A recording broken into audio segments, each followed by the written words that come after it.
Assalamualaikum warahmatullahi wabarakatuh. Innal hamdalillah nahmaduhu wa nasta'inuhu wa nastahdihi wa nastaghfiruh. Wa na'udzu billahi min shururi anfusina wa min sayyiati a'malina. Man yahdihillahu fala mudilla lahu wa man yudlil fala hadiya lahu. Asyhadu an la ilaha illallah wahdahu la syarika lahu wa asyhadu anna sayyidana Muhammadan 'abduhu wa rasuluh. Allahumma salli wa sallim wa barik ala sayyidina Muhammadin al-Fatihi lima ughliqa wal khatimi lima sabaqa nasirul haqqi bil haqq wal hadi ila siratikal mustaqim sallallahu alaihi wa ala alihi wa ashabihi haqqa qadrihi wa miqdarihi al-azim. Allahumma nawwir bil kitabi basari wa atliq bi lisani shrah bi sadri wasta'mil bihi jasadi bi hawlik wa quwwatika fa innahu la hawla wa la quwwata illa bik subhanaka la ilma lana illa ma 'allamtana innaka antal alimul hakim wa la hawla wa la quwwata illa billahil 'aliyil 'azim. Amma ba'du. Alhamdulillah, kita rafa'kan kesyukuran. Dapat sambung lagi kitab Hidayatus Sibyan. Suka berapa ni? Kitab Hidayatus Sibyan yang Jawi saya muka surat 8. Rumi 37. Oh, masuk fasal kedua kan? Oh, dah habis fasal yang pertama minggu lepas. Ya, masuk kita fasal yang kedua dah. Muka surat 37 tu fasal yang kedua baru masuk. Qala al-mu'allif rahimahullahu ta'ala wa nafa'ana wa iyyakum bi'ulumihi fid darain amin ya rabbal alamin. Fasal yang kedua, hadas besar dan fardu mandi. Kata pengarang, yang mewajibkan mandi ada 6. Disebut secara ringkas di sini. Yang mewajibkan mandi. Yang mana sebelum ni kita bincang berkaitan dengan yang mewajibkan wuduk. Sebelum ni selesai dah yang mewajibkan wuduk dan cara-cara ambil wuduk tu lah. Masuk pula yang mewajibkan mandi pula. Ada persoalan ni. Apa yang mewajibkan mandi? Ada 6 perkara. Kata pengarang ada 6 perkara. Bermula bersuci daripada hadas besar, iaitu dengan mandi. Cara nak angkat hadas besar dengan mandi. Cara nak angkat hadas kecil dengan wuduk. Bermula sebab yang mewajibkan mandi itu 6 perkara. Berlaku 6 perkara ni wajib mandi. Tak mandi, maka ada ibadah-ibadah yang kalau buat berdosa. Kalau buat juga berdosa sebab tak mandi. 6 perkara ni. Yang pertama mati. Jarang. Setengah kitab dia tak tulis tak masuk mati ni. Sebab mati ni adalah kewajipan atas orang lain untuk memandikan orang lain. Sedangkan kita bincang tentang diri dia memandikan dirinya sendiri. Tapi kitab kita dia masuk sekali dengan mati. Tak apalah, bolehlah. Memang mati itu mewajibkan mandi, ya. Tapi yang diwajibkan mandi bukan dia. Dia mandi, kita lagi. Kalau yang mati tu mandi, kita lagi. Habis tu siapa yang wajib mandi ni? Siapa yang wajib memandikan? Orang hidup, fardu kifayah, memandikan jenazah yang mati. Cuma dia masukkan sekali, tak apalah, kita bacalah. Yang pertama mati. Dengan matinya seseorang itu, maka wajib atasnya mandi. Mandi kapan solat tanam. Bila wajib mandi? Maka jika jenazah itu, mayat itu tidak dimandikan, maka semua berdosa. Si mati tu tak berdosa sebab dia dah mati. Yang hidup dalam qariyah tu semua berdosa. Fardu kifayah kan. Seorang aja buat, mandi kan. Bukan mandi aja, mandi kapan solat tanam. Seorang aja yang buat, maka terlepas yang lain. Fardu kifayah kan. Kita buat, orang lain tak payah. Ke orang buat kita tak payah? Kita lah pula asyik orang buat kita tak payah. Kita buat, orang lain tak perlu buat. Tu mati, itu yang pertama. Yang kedua, kena mandi wajib apabila sebab keluar mani, sama ada lelaki ataupun perempuan. Dengan keluarnya mani, lelaki atau perempuan, maka jika dia belum baligh, jadi baligh. Dia dah ada akaun dah. Itu nombor akaun dia. Nak buka akaun dosa pahala, lelaki atau perempuan dengan keluar mani. pada umur 9 hingga 15 tahun. Yang ni kena tahu ni, sebab untuk anak-anak. Waktu tu 9 hingga 5 tahun tu, bila dah sampai waktu balik, tak boleh suruh biasa-biasa dah. Lembut-lembut tak boleh dah. Dia kena keras. Jadi untuk suruh secara keras, dia kena tahulah dulu sampai tak umur tu dulu. Jadi nak tahu sampai atau tak sampai umur, kena tahulah berkaitan dengan perkara-perkara yang menjadikan dia tu balik. Antaranya adalah keluar mani, lelaki ataupun perempuan. Cuma kalau lelaki hanya keluar mani, maka baliklah dia dan wajib mandi. Kalau perempuan, balik dengan cara keluar mani haid ataupun haid. Ada dua, ataupun haid. Jika tak keluar haid sampai ke umur 15 tahun qamariyah, maka dia menjadi balik dengan automatik. Jika lelaki itu tidak bermimpi sampai umur 15 tahun qamariyah, maka automatik dia jadi balik walaupun tak mimpi. Okay. Jadi dengan keluarnya mani, wajib mandi.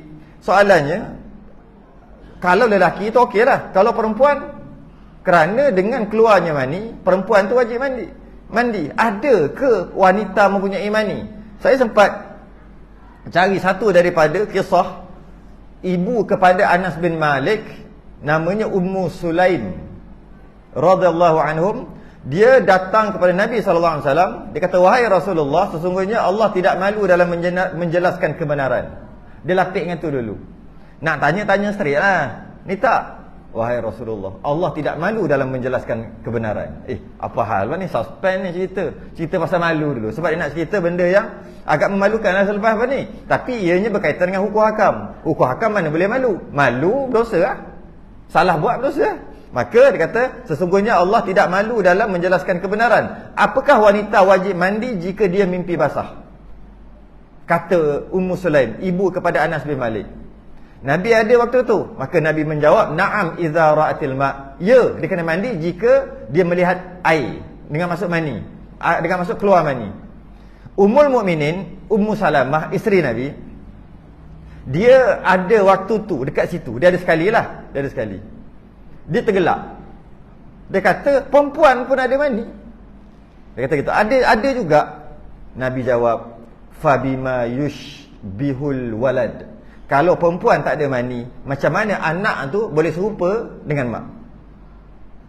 Anak boleh serupa dengan mak, anak boleh serupa dengan ayah kerana mani tadi. Kita panggil lah benih ke, ovum ke, sperma ke, kita panggil lah apa-apa nama, brand apa, kita nak letak brand, letak lah. Tapi dulu cerita mani lah tu. Iaitu bila bercantum dua mani, lelaki dan perempuan, itu yang menyebabkan anak tu serupa dengan mak ataupun ayah ataupun campur. Maka perempuan ada. Malah perempuan balik dengan 3 cara, iaitu keluar mani, dengan 2 cara, keluar mani ataupun haid ataupun cukup 15 tahun. Kalau tak keluar, haid. Habis. Maka dengan keluar mani wajib mandi. Yang ketiga dia sebut secara ringkas itu, sebab jima' bersetubuh. Jikalau tiada keluar mani sekalipun, maka kita dapat faham keluar mani wajib mandi. Jima' wajib mandi walaupun tak keluar mani. Itu nombor 3. Apa maksud jima'? Memasukkan hasyafah ke dalam kemaluan lelaki, ke dalam kemaluan perempuan. Memasukkan hasyafah ke dalam kemaluan perempuan. Maka dengan masuk gitu wajib mandi. Walaupun tak keluar mani. Kalau orang tu dia tak ada hasyafah, dalam kitab Sabilal Muntadin dah cerita perkara ni. Tok Mudim terpotong habis. Hilang, tak ada hasyafah. Maka macam mana dengan dia? Masuk kadar 1/4 kemaluan lelaki. Kemaluan normal lelaki 1/4. Masuk kadar tu, maka wajib mandi. Maka sebab jima', jikalau tiada keluar mani sekalipun, wajib mandi. Yang tu yang ketiga. Dia tulis gitu je, secara ringkas gitu je. Yang keempat, suci daripada haid. Dengan suci daripada haid, wajib mandi. Yang ini dia akan bahas kat bawah nanti. Kejap lagi ya. Kita tak bahas panjang. Yang kelima, suci daripada nifas. Ini juga dia akan bahas nanti selepas pada tu. Kita tak bahas lagi yang ni. Maka suci daripada haid dan suci daripada nifas, maka wajib mandi. Kalau tak mandi, maka ada ibadah yang dia buat berdosa. Kalau tak mandi sebab suci daripada haid, tak mandi lagi, sembahyang dia berdosa. Suci daripada nifas, solat dia berdosa sebab tak mandi. Baca Quran berdosa, pegang Quran berdosa.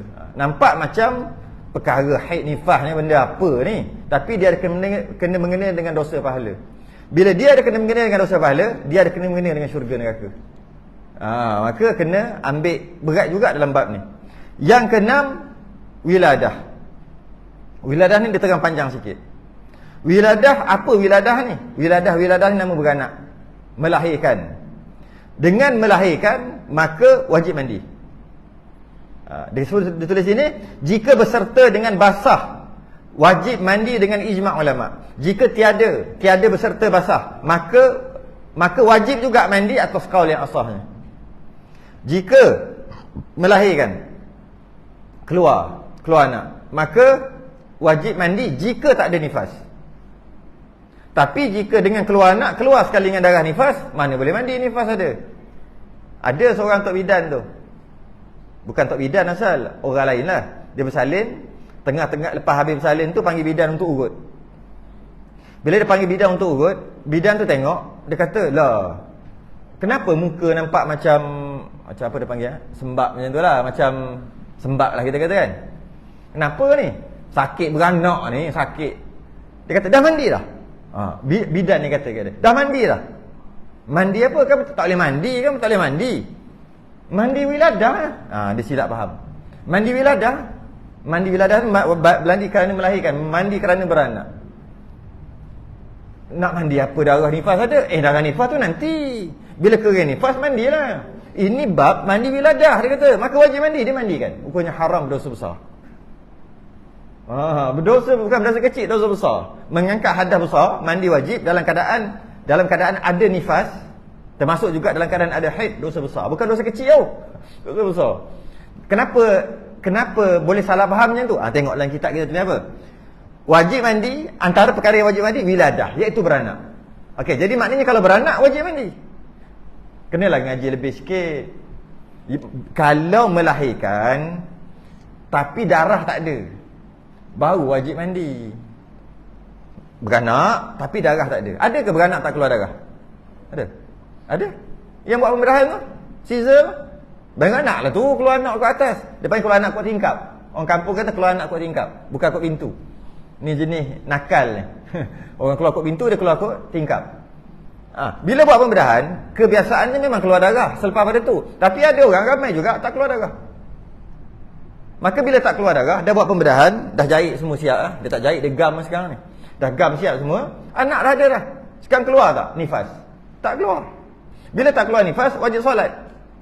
Sakit-sakit, wajib solat. Sebab perkara yang menghalang daripada solat adalah haid atau nifas. Sekarang haid tak ada, nifas pun tak ada, wajib solat. Nak solat, wajib mandi. Kenapa wajib mandi? Kerana telah beranak, wiladah. Bila telah beranak, wajib mandi. Sebab apa wajib mandi? Kerana nak sembahyang. Mandi macam mana? Mandi cara orang sakit lah, kan sakit waktu tu. Cuma wajib mandi dan wajib solat. Kalau tak solat berdosa. Walaupun baru lepas dapat anak, baru pukul 3 tadi dapat anak, sekarang pukul 4. Alah, baru sejam dapat anak ni. Wajib mandi dan solat. Ya, wajib mandi dan solat. Solat zuhur lah waktu tu. Kalau tidak, dia berdosa, suami sekali berdosa kerana tak ajar isteri. Wajib untuk solat. Cara mandi orang sakit itu perbahasan lain. Cuma wajib mandi dan wajib solat. Nak solat kena mandi dulu. Ini yang dimasukkan mandi wiladah, iaitu mandi kerana beranak tapi tak ada darah yang keluar. Maka wajiblah. Tiba-tiba lepas pada tu keluar darah. Setelah 5 hari lah kata, keluar darah. Itu adalah nifas. Itu kata bincang dalam bab nifas nanti. Jadi dia disebut di sini, jika berserta dengan basah wajib mandi. Maknanya keluar anak sekali dengan anak tu basah, maka wajib mandi. Kalau keluar anak tu kering tak basah pun wajib mandi pada pendapat yang muktamad. Nak kira senang cerita, keluar anak sama ada lalu ikut jalan normal atau lalu ikut jalan tak normal, janji keluar anak, kalau ada darah dia panggil nifas, haram mandilah. Sebab ada nifas, tunggu kering nifas baru mandi. Kalau tak ada nifas, kalau kering tak ada nifas, maka wajib mandi untuk solat. Ini yang wajib diajar kepada isteri dan anak perempuan. Yang wajib ajar adalah ayah, bukan ibu. Ayah. Soalannya ayah Ayah tahu tak? Nak ajar anak. Anak perempuan tu kewajipan ayah ajar, bukan mak, bukan isteri, bukan mak budak tu. Berkaitan dengan aurat, berkaitan dengan solat, berkaitan dengan ilmu-ilmu fardu ain, berkaitan dengan akidah. Wajib ajar anak kecil ni, lelaki atau perempuan, yang wajib ajar ayah, bukan ibu, bukan ustaz, bukan cikgu. Cuma bila ayah tu dia tak sempat nak ajar, dia tak ada kemampuan untuk ajar, dia boleh bagi dekat orang lain untuk ajar. Masuk sekolah ke, hantar ke sebagainya, dia boleh. Bila dia dah suruh orang lain ajar, orang lain tu ajar, maka lepas kewajipan dia, kewajipan ayah. Tapi kalau tak pandai-pandai budak tu, kewajipannya tetap ada atas ayah, bukan atas orang lain. Macam tu lah kalau bab aurat. Nak salahkan siapa kalau budak tu dah aurat? Ni cerita kecil lagi ni. Kita sekolah rendah. Laki dan perempuan sama aja. Siapa yang wajib ajar anak tadi, laki dengan perempuan, mana-mana satu tadi ni? Ajar solat, ajar puasa. Ayah, bukan ibu. Bukan. Ibu pembantu aja. Ayah. Termasuklah wuduk. Siapa suruh wajib ajar anak wuduk tu? Ayah, bukan ibu. Dia ketua. Kullukum ra'in. Lelaki adalah ketua lah. Wa kullukum mas'ul. Kita semua akan ditanya an ra'iyati, atas rakyat kita. Pemimpin besar dia kena tanya rakyat yang bawah dia. Pemimpin negeri tanya yang bawah dia. Pemimpin kampung yang bawah dia. Pemimpin dalam rumah bawah dia. Pemimpin dalam rumah anak isteri lah. Kena tanya. Kena tanya. Ingat tak kena tanya. Ramai banyak riwayat-riwayat cerita yang lelaki ni dah hampir-hampir nak masuk syurga. Selangkah je lagi nak masuk syurga. Tiba-tiba tak dapat masuk. Kerana apa? Kerana anak dan isteri dakwa. Dia kata, ya Allah, ya Tuhanku, Engkau ambillah hak kami dekat orang tua ni. Sedap dia nak masuk syurga. Memang dia banyak semayang, dia baik, semua benda-benda perkara-perkara baik semua dia buat. Tiba-tiba dia seronok-seronok nak masuk syurga, datang anak dan isteri. Dakwa dia. Dia kata, ya Allah, Tuhanku, Engkau ambil hak kami kena masuk neraka ni. Kata anak isteri ni. Dia sedap-sedap nak masuk syurga, tak masuk lagi, baru nak langkahan terakhir. Sedap-sedap je dia nak masuk syurga. Kau ambillah hak kami yang dekat atas dunia yang dia tak bagi. Sekarang kau ambil hak kami. Atas dunia ada hak kami tu apa? Hak anak isteri. Apa hak anak isteri? Antaranya ajar macam-macam lah. Ajar akidah, ajar fiqh, ajar tasawuf ke anak tu. Ajar aurat, ajar semua sekali. Termasuk juga dalam khususnya ajar apa? Haid, nifas. Bukan suami wajib ajar. Bukan sebenarnya. Ayah. Sebab apa kata bukan suami wajib ajar? Kenapa kata sebab ayah yang wajib ajar? Sebab isteri tu dia ada isteri. Siapa yang wajib ajar isteri dia berkaitan dengan perkara ni? Yang wajib ajar bukan suami, ayah. Sebab apa saya kata gitu? Sebab sebelum dia jadi isteri orang, dia jadi anak orang dulu. Ketika umur dia 9 tahun, ayah dia yang wajib ajar. Tiba-tiba ayah dia tak ajar sampai kahwin. Bila kahwin, aku terima nikahnya, tak reti lagi, suamilah pula wajib ajar. Sebab ayah dah serah kat suami. Siapa suruh suami aku terima nikahnya?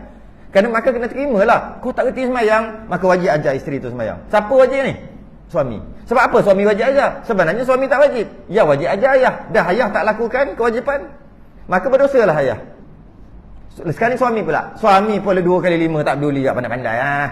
Kalau bab semayang mungkin ajar kot. Kalau bab-bab macam ni, bang, haid keluar ni bang, berapa lama? Dah 3 minggu dah ni. Macam mana? Dah keluar, tak payahlah semayang. Suami dia kata, dosa tu. Kita akan masuk bab tu nanti. Saya nak baca je laju je ni. Sebab malam-malam ni, Tuan Rambah ni macam ni, pengajian bab ni secara detailnya,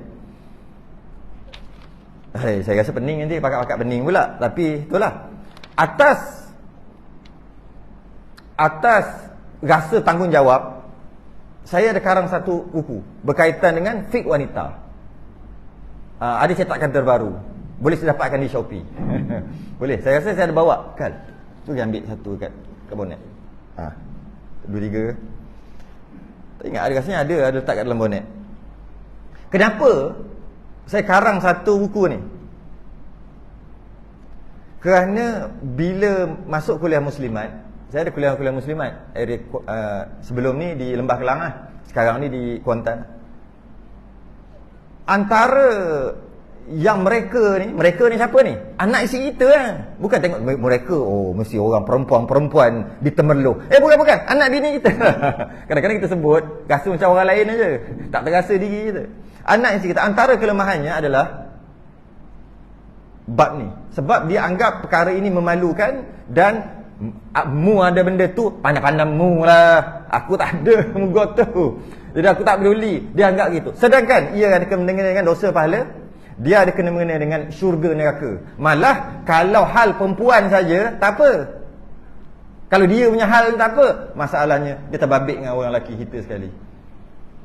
Orang tak perasan perkara tu. Maka saya masa duduk awal-awal lagi tu, tahun lepas, saya karang satu buku yang membicarakan tentang perkara ni secara terperinci dengan bahasa yang agak mudah sikit lah. Kalau dalam kitab-kitab kita bahasa lama kan, ada banyak. Ada ni, boleh dapatkan kat Shopee ni, cetakan terbaru.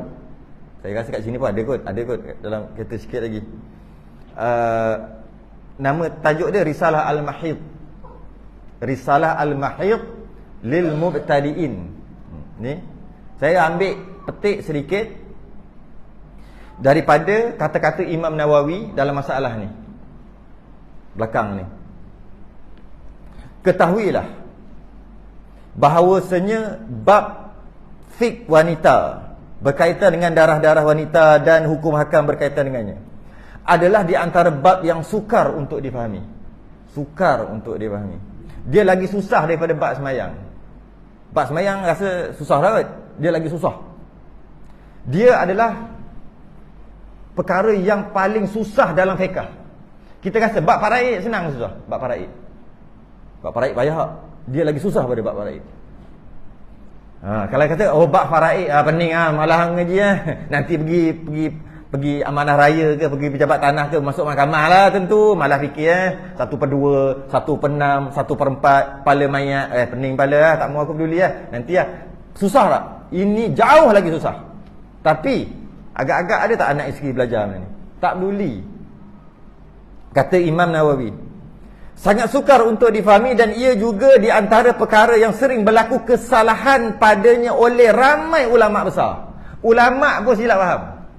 Kita bukan ulama, lagilah boleh salah faham. Kerana halus perbicaraannya. Ada 3-4 biji. Jadi nak tak nak kena belajar. Mari kita tengok, kita baca kitab. Qala al-mu'allif rahimahullah ta'ala. Syahdan, bab yang pertama tu, B pula. Bermula makna haid, iaitu darah yang beradat oleh perempuan yang sampai umurnya 9 tahun. Tu yang pertama. Kena tahu bila anak perempuan kita dah umur 9 tahun. 9 tahun tu 9 tahun Qamariyah. Bukan 9 tahun Samsiah yang ada dalam IC dia, bukan. 9 tahun Qamariyah. Ketika 9 tahun Qamariyah tu, jika ada keluar darah, maka bermulalah budak tu dah baligh dan ianya dinamakan haid. Tapi kalau sebelum 9 tahun Qamariyah, maka darah yang keluar itu adalah darah istihadah. Maka budak tu belum baligh lagi. Secara ringkas je saya baca dia ni. Dan maksimum waktu keluar tu adalah umur 15 tahun. Daripada umur 9 tahun sampai 15 tahun. Dan keluar tu secara beradat. Keluar tu secara automatik. Auto dia keluar. Dia beza dengan lelaki. Lelaki pun sebab darah kotor dalam badan, dia perlu dikeluarkan. Orang perempuan pun ada darah kotor dalam badan. Istilah kita panggil darah kotor. Orang lelaki pun ada darah kotor dalam badan. Cara orang perempuan keluarkan darah kotor dalam badan secara automatik. Allah buat secara bersistem automatik, beradat. Itu masuk beradat, automatik. Dia akan keluar tiap-tiap bulan. Tapi bagi lelaki, dia kena keluar secara sendiri, secara manual, dengan cara berbekam. Kalau tak buat keluar darah kotor dalam badan dengan cara bekam, badan sakit sini, sakit belakang. Orang perempuan yang tak keluar darah secara automatik, maka dia akan sakit. Biasanya tak boleh dapat anak. Takkan mungkin mengandung. Sebab tak sihat. Macam tu juga lelaki. Cuma lelaki kena keluar secara manual lah, kena bekam lah. Paling kurang pun setahun 2 kali. Itu habis malas tu. Paling cantik waktu bulan Syaban bagi orang lelaki. Lagi nak masuk bulan Ramadan tu. Nak masuk bulan Ramadan tu boleh senang bangun tahajud. Bekam ni, belakang sini kepala. Bila bulan Syaban? Hampir-hampir nak masuk Ramadan. Cuba tengok, nak bangun sahur mudah ke pada tu. Sebab darah kotor tu dah keluar. Orang perempuan lepas tu dia bangun awal. Sebab dia tiap-tiap bulan auto. Automatik keluar. Maka keluarnya secara beradat. Kena tahu dan wajib ajar anak pada umur 7. Nabi kata murus sabiyya bis salat idza balagha 7 sinin. Suruh anak kamu sembahyang umur 7. Wa idza balagha 10 sinin umur 10 fadribuh, pukul kalau tak sembahyang. Maka ulama kata, adakah wajib suruh sembahyang aja kat anak? Adakah wajib suruh sembahyang aja sahaja ke kat anak tu? Tidak. Wajib suruh sembahyang, ya. Tapi wajib suruh juga apa kena mengena dengan sembahyang. Sebab umur 7 tahun bukan suruh sembahyang. Kalau suruh sembahyang, dalam keadaan suruh dia sembahyang, dia tak ada wuduk, bapak berdosa, anak tak berdosa. Sebab anak tak balik lagi. Maksud suruh sembahyang umur 7 adalah suruh sembahyang dan sembahyang tu betul. Bukan suruh saja. Wuduknya kena ajar. Sebab bila suruh sembahyang wajib suruh ajar wuduk. Bila ajar wuduk wajib ajar tutup aurat. Sebab nak sembahyang kan kena tutup aurat. Wajib ajar berkaitan dengan najis. Sebab nak sembahyang kan kena suci daripada najis. Kalau orang perempuan umur 7 tahun wajib ajar bab haid. Kena mula dah ajar pelan-pelan. Umur 9 kena ajar sungguh-sungguh. Bapak tak ajar, bapak berdosa. Dalam kitab Kifayatul Muhtadi terang jelas berkaitan dengan orang lelaki yang tak ajar anak ataupun isteri. Kalau isteri dia tak tahu, maka berdosa. Maka kena ajar. Soalannya nak ajar, kena belajar dulu. Tapi nak belajar tu makan masa panjang. 2-3 tahun belum tentu habis. Belum tentu khatam 2-3 tahun. Dan sekurang-kurang, secara ringkas dia sebutnya, dan sekurang-kurang masanya sehari semalam iaitu 24 jam. Sekurang-kurang haid adalah 24 jam ataupun sehari semalam. Sebanyak-banyaknya 15 hari dengan 15 malam. Paling kurang haid adalah sehari semalam, paling banyak 15 hari 15 malam. Yang secara tepatnya paling kurang adalah 24 jam, paling banyak adalah 360 jam. Biasa dengar haid 360 jam maksimum, paling banyak. Kalau tak pernah dengar, wajib belajar. Wajib fardhu ain, tak belajar berdosa. Ajar buat apa ni? Kita mana ada benda ni? Untuk ajar anak. Kalau tak nak belajar juga, tak apa. Tapi kewajipan tetap ada atas orang lelaki. Macam mana? Ambil anak tu, buat masuk sekolah ke yang ajar perkara ni. Kalau mau masuk sekolah, tak ada ajar perkara ni, berdosa juga atas bapa. Masih lagi ada kewajipan atas bapa untuk ajar. Habis macam mana ni? Sekolah tak ada ajar. Maka bawa ustazah ke ustaz ke, buat datang rumah untuk ajar. Yang penting budak tu mesti tahu. Umur 9 tahun dia mesti tahu. Kalau dia tak tahu, dosa. Tu je. Cuma hukum asal bapak yang kena ajar. Kalau bapak tak nak ajar, dia boleh serah kat orang lain. Dia sama macam semayang sebenarnya. Sama je benda-benda lain. Bab akidah, bab kenal Tuhan, bapak lah wajib ajar. Kena kenal Allah tu Tuhan kita, Nabi Muhammad tu pesuruh Allah, tu Nabi kita, ni Quran. Kan ayah kena ajar, ayah wajib ajar. Ayah tak nak ajar, tak apa. Masukkan di sekolah yang ajar perkara tu. Jika sekolah dah ajar perkara tu, lepaslah ajar. Kalau sekolah tak ada ajar perkara tu, wajib cari juga. Sekolah petang ke, sekolah apa ke, sama je. Cuma kita cerita bab haid ni, dia agak rasa macam lain macam je. Sedangkan dia kewajipan yang sama macam sembahyang, wuduk, mandi wajib. Siapa yang ajar anak mandi wajib? Anak perempuan, anak lelaki. Ayah yang wajib ajar. Samalah macam tadi. Jika ayah tak nak ajar, tak boleh ajar, dan apa-apa masalah, taklah apa pun, dia boleh, tak ada masalah. Suruh orang lain ajar. Kalau kena upah, wajib upah. Maka jangan buat ambil mudah perkara ni. Jangan ambil mudah. Sebab apa kita ambil mudah? Sebab mak ayah kita pun ambil mudah kat kita. Dia perempuan, mak ayah dia pun tak peduli. Pandai-pandai lah kau cari. Budak tu cari kat mana? Baca majalah, tengok dalam TV, tengok dengar radio ke, cari kat tu, cari kat internet. Entah betul ke tidak hukum hakam dia. Ni kewajipan. Bila dia wajib, nak tak nak, kenalah. Nak tak nak, kena hadap perkara ni. Sekurang-kurangnya 24 jam. Sebanyak-banyaknya 15 hari. Maksimum haid adalah 24 jam. Maksimum paling banyak adalah 15 hari. Tapi banyak kesalahfahaman yang bila kita kata sebanyak-banyak 15 hari, Jika keluarnya 16 hari, maka hari ke-16 adalah istiadah. Bukan haid lagi lah. Sebab sebanyak-banyak 15 hari. Bukan macam tu kira dia. Tak macam tu kira dia. Kadang-kadang hari ke-16 masih lagi haid. Macam mana pula sebanyak-banyak 15 hari, keluar 16 hari, hari ke-16 haid. Itu kena ngaji dalam lagi lah. Malam-malam kuliah maghrib tak boleh dalam-dalam, pening. Kena ngaji sungguh lagi lah. Kena mengaji sungguh perkara ni. Kena cari juga, belajar sampai selesai. Saya pernah jumpa seorang pensyarah umur 60 dah pencen dah. Dia kata dia tak pernah dengar pun ilmu ni. Dia tak pernah belajar pun dan tidak diajar di mana-mana, dia kata. Dia kata kat saya ni pada tahun 2014 hari tu. Bila dia dah belajar tu, dia dah faham dah. Dia kata saya ni pensyarah universiti. Sekarang saya dah pencen umur 60. Saya tak pernah pun dengar syarahan yang macam Ustaz Syarah ni, dan saya tak pernah tahu pun dalam kitab ada bicarakan perkara ni. Macam manalah umur 60 tahun dah saya hidup ni, macam manalah. Nak kata macam mana? Nak kata macam mana? Tak apalah, benda lepas macam mana kan? Untuk anak-anak cucu kita. Macam manalah dengan semayang saya. Sebab dia ada kena dengan semayang. Macam manalah kiraan-kiraan puasa. Banyak. Mungkin dia kena qada sembahyang dia dalam 2-3 ribu. 2-3 ribu. Yalah selama 60 tahun. Mungkin puasa dia kena qada dalam 500-600 hari. Boleh jadilah, tak tahu. Sebab dia pun mana tulis. Dia pun main amal aja. Jalan aja. Sebab apa? Mak ayah dia dulu tak peduli. Mak ayah dia dulu tak peduli. Sampai keturunan tak peduli pada agama.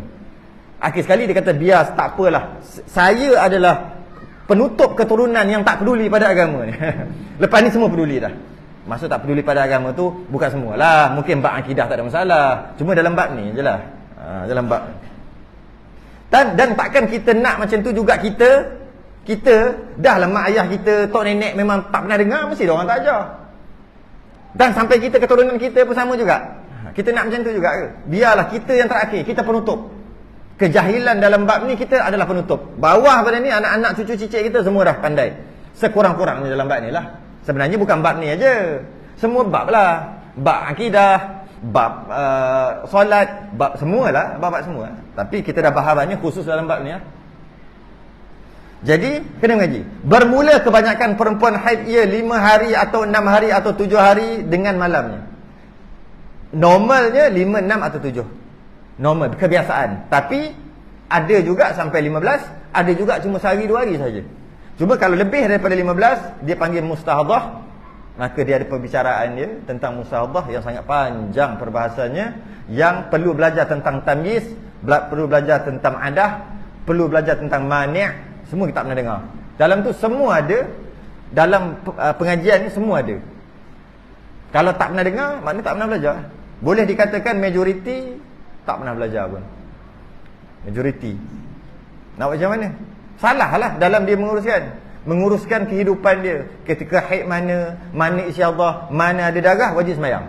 Ada darah pun wajib semayang. Ada? Ini tidak. Asal ada darah, suami si ajar. Kan ada darah. Ada darah kan haram. Tak boleh semayang. Dah berapa lama dah? Dah 3 minggu. 3 minggu.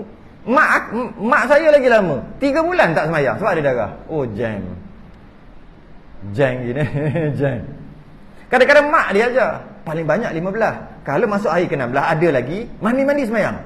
Sebab paling banyak 15. Mana nak belajar tu? Tak ada kitab kata gitu. Sampai bila kita nak anak perempuan? Tambah-tambah lagi bukan musim. Zaman sekarang perempuan semua dah pening. Perempuan kena jaga sungguh sekarang. Pening perempuan ni. Kena jaga sungguh.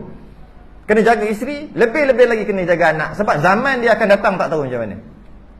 Zaman dia, sekarang umur dia 10. Nanti umur dia 30, 20, 30 tak tahu macam mana. Mungkin kita dah meninggal lah. Dan kalau kita tak bekalkan ilmu, dia semayang tak sah. Kita lah takut dalam kubur ada saham. Kalau saham baik tak apa. Bermula sekurang-kurang suci antara 2 haid itu 15 hari. Ini 3 syarat penting, 3 syarat besar. Syarat haid yang besar. Sekurang-kurang haid 24 jam, sebanyak-banyak 15 hari. Suci di antara 2 haid 15 hari. Maknanya sebulan boleh datang 2 kali haid. Walaupun kita panggil datang bulan sebulan sekali, sebulan boleh datang 2 kali. Jika di antara 2 haid tu diselangi dengan suci 15 hari. Apa benda lah tak faham. Tu lah nak cerita. Tak faham apa benda ni Ustaz. Tapi saya baca lah. Bermula sekurang-kurang suci antara dua haid itu 15 hari. Dengan maksud, haid datang, katalah 3 hari. Lepas tu 15 hari tak ada darah. 15 tak ada. Datang balik. Yang datang tu adalah haid kitaran yang kedua. Walaupun dalam bulan yang sama.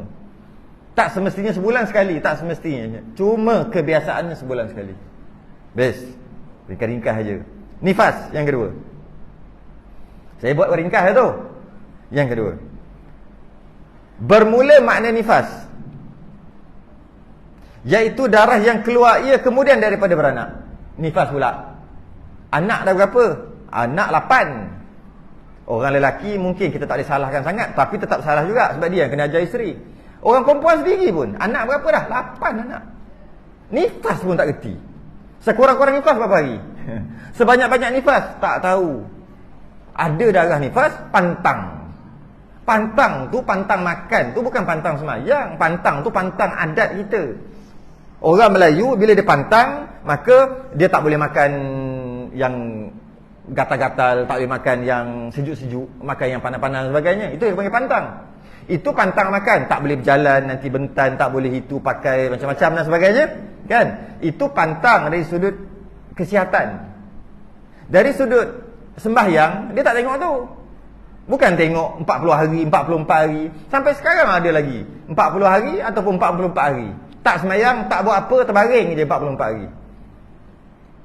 Tak semayang, darah ada ke tak ada ke tak semayang. Habis hari ke-44 ambil apa, daun kelapa ke apa, koyak itu lagi ni. Sampai sekarang ada. Ada amalan-amalan khurafat macam tu. Sekurang-kurang nifas pun tak tu. Sekurang-kurang nifas satu lahzah. Satu lahzah pun tak nak dengar. Sekurang-kurang nifas 1 titik, 1 detik, 1 saat. Sekurang-kurang. Sebanyak-banyak, sekurang-kurang haid tadi sehari semalam 24 jam. Sekurang-kurang nifas tu. Makna nifas iaitu darah yang keluar ia kemudian daripada beranak. Sekurang-kurangnya 1 lahzah. 1 lahzah tu apa benda? 1 saat. Iaitu masa yang amat sedikit. Orang dulu kata seperludah. Seperludah. Macam mana seperludah? Nifas ni macam mana? Sekurang-kurang. Tuih. Gitu. Itulah sekurang-kurang nifas. Tapi sekurang-kurang haid tidak. 24 jam berterusan. Kurang daripada 24 jam, itu bukan haid, itu istihadah. Sembahyang yang ditinggalkan wajib qada. Saya tak kira lah, faham tak faham saya sambung. Kalau tidak, bila nak habis kitab ni? Nak kena tunggu faham. Faham tak? Tak faham ulang lagi. Faham tak ulang? Saya jalan je lah. Harap-harap faham lah. Berbelasah je. Dapatkan kitab ni. Boleh saya cek kat Shopee. Kat saya pun ada nanti. Baca. Bagi kat anak, bagi kat isteri. Bagi kat anak, bagi suruh dia baca. Kalau kita tak nak baca pun, terbaik kita yang belajar. Ada, saya ada buat secara online setiap hari Rabu. Secara online, kalau malas nak datang depan, malu ke apa, datang secara mengaji secara online pukul 9.30 sampai pukul 10.30, 11 kadang-kadang. Online, pakai Facebook. Kitab saya ni lah, saya ni. Kalau tidak, pergi ke pengajian-pengajian muslimat. Ada balok perdana ada. Masjid, balik perdana masjid apa? Surau Syakirin. Di seberang balok ada Masjid Ubudiyah Kuliah Muslimat. Pergi kalau lagi bagus pergilah berdepan. Mana lagi? Saya pun dah lupa. Apa nama? Soy tu, Soy. Apa Sungai Soy? Lupa. Tak sampai 2 tahun lagi duduk sini, lupa lagi. Ada satu surau Muhammad ke apa nama? Dekat surau kubur depan sikit tu. Pantai Sepat depan sikit. Situ ada satu surau. Ada juga sebulan 2 kali. Belajar itu berdepan, lagi cantik lah, lagi senang lah untuk kita soal jawab. Kalau tidak, secara online hari Rabu, setiap hari Rabu, tiap minggu ada mengaji. Tak, kita lelaki yang ngaji, perempuan suruh mengaji, paksa anak isteri. Kalau tidak, kalau mu tak ngaji, aku dosa, aku kena tanggung, kena kata gitu. Dia sebenarnya bukan bab tu, sama lah bab semayang ke apa, kena suruh mengaji. Kita dah lah seronok buat ibadah, jelas sekali tak boleh, tak berjaya juga kita di akhirat sebab anak isteri. Betul, bukan senang nak jadi lelaki. Bukan senang. Nak jadi perempuan senang. Senang-senang je. Jaga ukur hakam sembahyang dia jaga. Patuh pada suami, perempuan. Jaga ukur hakam, yang haram jangan buat. Patuh pada suami, syurga. Senang. Saya kalau boleh pilih masa malaikat datang nak tiupkan roh dalam perut, dalam rahim, dia kata, nak jadi lelaki perempuan. Saya nak jadi perempuan. Nasib baik. Nasib baik apa? Memanglah malaikat tak tanya nak lelaki ke perempuan. Saya nak jadi perempuan. Tahu? Senang nak masuk syurga. Ya Allah, lelaki macam-macam lah. Tak boleh duduk rumah saja. Laki duduk buat benda baik seorang-seorang je, buat baik, puasa, semayang, zakat dia duduk baik, tak peduli pada masyarakat. Tak boleh laki. Perempuan boleh. Laki kena keluar. Dia tak boleh duduk diam-diam. Oh, aku tak kacau orang, orang tak kacau aku duduk semayang, aku syurga lah aku. Oh, tidak. Mana amal ma'ruf nahi munkar? Kena keluar, kena gitu, kena Allah, hai macam-macam gitu. Tu kata perempuan senang. Tapi itulah Nabi kata dalam perempuan, orang perempuan dalam neraka ramai pula. Macam mana? Nak masuk syurga senang perempuan pada lelaki. Tapi yang banyaknya dalam neraka perempuan. Tapi ada syarah lagi hadis tadi tu. Tak apalah. Itu bukan nak sentuh-sentuh sikit aja. Jadi nifas adalah paling kurang nifas satu saat. Maknanya kalau lepas melahirkan ada setitik aja. Setitik aja darah nifas. Tapi kalau keluar darah tiap-tiap bulan yang bukan melahirkan ni, bukan beranak ni, setitik itu bukan haid. Haid sekurang-kurang 24 jam. Nampak beza dia. Sekurang-kurang satu lahzah, ataupun orang dulu kata seperludah. Nak bagi tahu bukan kena ludah tu gitu. Nak bagi tahu sekejapnya. Macam tu je. Keluar je, cukup dah nifas. Sekurang-kurang. Sebanyak-banyak. Dan sebanyak-banyaknya 60 hari dengan malamnya. 1440 jam. Biasa dengar? Nifas sebanyak-banyak 1440. Lebih daripada 1440 jam, 1441 jam keluar darah. Yang 41 jam tu, yang jam yang pertama keluar daripada 60 hari tu, itu adalah istiadah. Nah, itu tak beza je. Haid sebanyak-banyak 15 hari. Keluar sampai hari yang ke-16. Hari yang ke-16 tu belum tentu haid, belum tentu istiadah, dia ada kiraan, kena mengaji. Walaupun sebanyak-banyak 15, keluar sampai hari ke-16, hari ke-16 tu belum tentu istiadah. Mungkin haid, mungkin istiadah. Berbeza dengan nifas. Nifas sebanyak-banyak 60. Lebih daripada 60 sampai 61. 61 tu garanti. Garanti boleh kata. Garanti apa? Istiadah.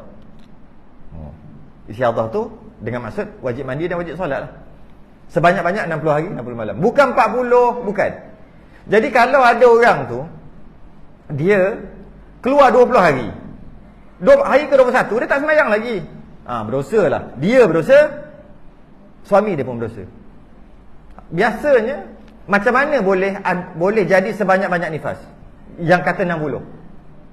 Senang je nak tengok dari segi kaedah dia. Haid biasa setiap bulan berapa hari? Nombor-nombor sebelum melahirkan. Setiap bulan katalah 7 hari. Setiap bulan 7. Kalau kadang-kadang pun 6, 7. Okey. Kemudian mengandung dan melahirkan. Nifas dia 7 tadi kan? 7 kali 4. 7 kali 4, 28. Nifas dia 28 hari biasa. Paling lama pun 30. Kenapa gitu? Kerana ketika berlakunya persenyawaan dalam masa mengandung, berlakunya persenyawaan, masa tu haid tak datang lah. Sebab haid tak datang tu pergi cek doktor tu, tengok-tengok ada 2 line. Ingatkan COVID, rupanya mengandung. Okey. Haid dah tak keluar sebab mengandung. Ditiupkan roh, Nabi kata umur 4 bulan dalam perut. 120 hari kan baru ditiupkan roh. Maka lepas 4 bulan dalam perut, dalam rahim tu baru ditiupkan roh. Bermula mengandung dah haid dah tak keluar.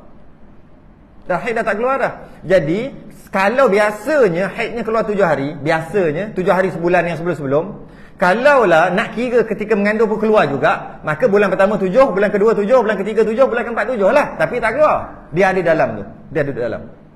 Masuk bulan yang kelima ditiupkan roh. Bila ditiupkan roh, maka dia dah jadi orang, dah jadi manusia dah. Cukup lengkap jasad dan roh. Bila cukup lengkap jasad dan roh, maka dia ada makan. Maka selepas pada itu darah haid tak keluar dah. Kerana dia akan menjadi makanan anak melalui kita panggil tali pusat, melalui plasenta tu, uri yang kita panggil tu. Jadi 4 bulan sebelum ditiupkan roh, darah tu duk berapa? Ada duk takung dalam. Ada lah duk mana-mana, mana tahu. Jadi kalau kata haidnya biasa 7 hari, 7 kali 4, 28 hari je nifas. Dia akan keluar apabila lepas melahirkan nanti.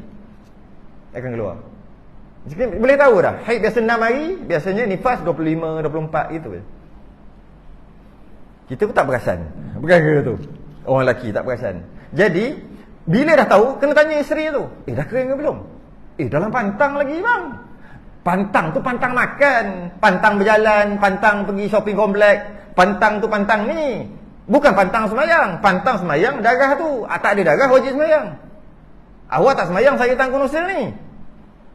Tengok-tengok dah kering. Umur berapa hari baru lepas melahirkan? Baru 20 hari. Maka wajib mandi hari ke-20. Kalau kadang-kadang baru 10 hari je darah keluar. 10 hari je. Lepas tu hari ke-11 tak ada darah dah. Wajib mandi. Wajib mandi. Lepas pada tu wajib solat.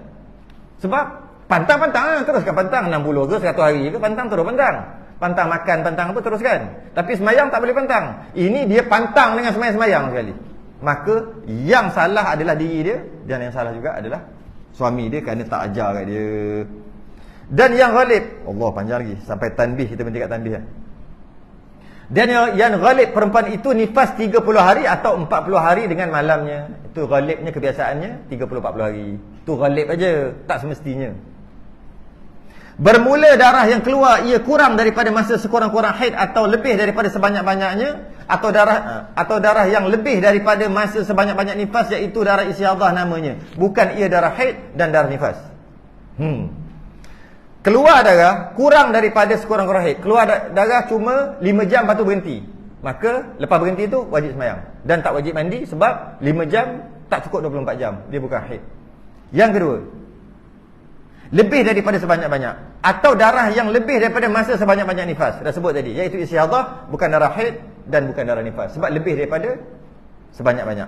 Itu pun kena mengaji khusus. Secara ringkas dia sebut sini. Tanbih.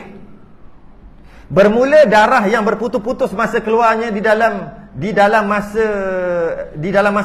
nifas, iaitu 60 hari kemudian daripada beranak. Jika tiada sampai masa putus antara dua darah itu 15 hari, maka iaitu nifas sekaliannya. Ni, mari kita buat teka-teki. Sebanyak-banyak 60 hari kan. Lahir anak, kueng, anak dah dapat dah. Anak ke 8. Anak 8 dah. Okey, dapat. Kemudian darah keluar. Maka isteri itu tak boleh semayang, tak boleh apa lah. Okey. Setelah 20 hari, darah berhenti. Maka wajib mandi dan semayang. Wajib mandi semayang. Mandi lah 21, 22, hari ke-23, hari ke-24, hari ke-25, hari ke-26 darah keluar balik. Darah apa? Isteri kata, "Bang, keluar balik bang. Saya dah semayang 5 hari dah." Yalah, nampak juga awak semayang tu 5 hari dah. Maknanya nifas hari tu 20 hari je, dah berhenti dah. 21, 22, 23, 24, 25. Dah semayang 5 hari. Ni 26 keluar balik. Darah apa? Nak cakap apa kat isteri kalau isteri tanya? Pandai-pandai awak gitu. Darah apa? Agak-agak nifas juga. Nifas juga. Bukan haid ke? Sebab nifas dah berhenti. Kerana sebanyak-banyak 60 hari. Jika diselangi dengan 15 hari, barulah yang keluar tu haid. Jika diselangi tak sampai 15 hari, diselangi dengan suci tadi, tak sampai 15 hari, dia masih lagi nifas. Maka keluar haid kalau pernah, awak tak boleh semayang. Maka semayang awak tu semua tak sah yang 5 hari tu. Mandi wajib yang hari ke-20, 21 pun tak sah. Kalau bulan Ramadan puasa 5 hari, puasa-puasa pun tak sah tu. Sebab keluar balik. Sebab dah keluar balik. Keluar balik 26, 27, 28, 29, 30 keluar balik darah. Berhenti 31. Buat contoh. Berhenti pula 31. Sudah. Nak buat apa? Mandi dan solat. Mandi dan solat lah berhenti. 31. Hari ke-31. 31, 32, 33, 34, 35, 36 keluar balik. Allah. Begitulah seterusnya sampai 60 hari. Tapi kalau diselangi dengan bersalahan jika sampai putus masa keduanya itu 15 hari atau lebih, maka darah yang keluar itu haid, bukan nifas. Kata 20 hari tadi keluar nifas lepas melahirkan, lepas tu tak ada darah. Hari ke-21 dah tak ada darah dah. Terus dia mandi semayang lah. Terus 21, 22 sampai 30. Dah 10 hari dah. Sampai 35. Ambil turun 40 lah, 20 hari lah. 20 hari tak ada darah. Dia dah semayang dah 20 hari itu. Tapi kalau kita tengok keseluruhan, baru 40 hari. 20 hari ada darah, 20 hari tak ada. Sebanyak-banyak 60, tak lebih lagi. Tak lebih lagi. Cuma dah suci 20 hari. Datang darah 20 hari nifas, kemudian suci 20 hari. Dia contohnya 15, saya nak ambil lebih, 20. Lepas tu hari ke-41 lah maknanya. Keluar balik nifas ke haid? Haid. Haid. Walaupun dalam 60. Sebanyak-banyak nifas kan 60. Sebab dia telah diselangi dengan 15 hari suci. Kena ngaji tu.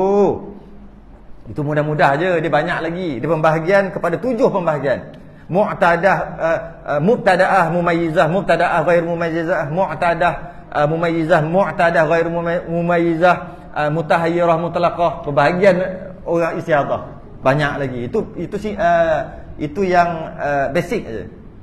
Demikian lagi darah yang keluar ia kemudian daripada masa sebanyak-banyak nifas, jika menyelangi antara sebanyak-banyak nifas dan darah itu oleh suci, jikalau tiada sampai ia 15 hari sekalipun, maka ia darah haid juga. Macam mana pula ni? Tadi kata sebanyak-banyak 60 kan, keluar darah nifas 55 hari. Ambil lebih lagi, keluar darah nifas 59 hari.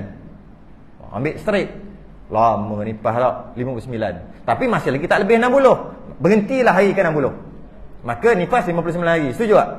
Setujulah sebab tak lebih. Alright, 60. Masuk hari ke 61, keluar balik darah apa?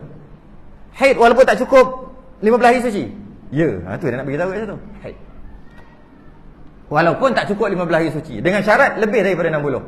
Tapi kalau masih lagi 60, datang darah, lepas tu berhenti, keluar balik. Tengok yang berhenti tu berapa. Jika lebih 15 hari baru haid. Tak lebih 15 hari dia adalah nifas juga.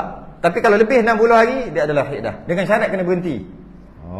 Demikian lagi dengan darah yang berputus-putus di dalam masa haid, atas barang apa warna ada ia, maka iaitu haid sekaliannya.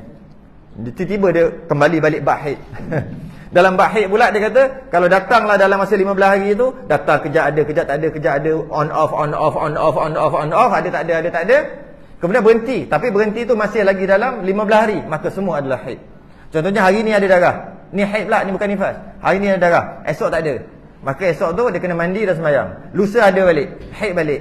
Tulat tak ada balik, mandi sembahyang dan seterusnya. Tu dia beritahu. Secara ringkas je tu saya sebut. Habislah bab tu. Nak habiskan tu je. Wallahu alam.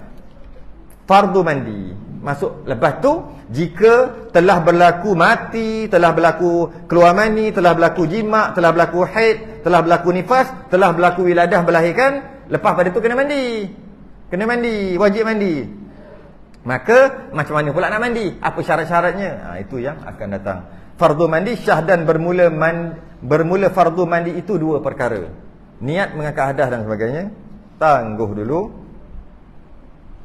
Sedang tasbih kafarah dan surah subhanakallah wa hamdik. Asyhadu an la ilaha illa anta astaghfiruka wa atubu ilaik. Bismillahirrahmanirrahim. Al-insanu lafi khusr. Sabar. Assalamualaikum warahmatullahi wabarakatuh.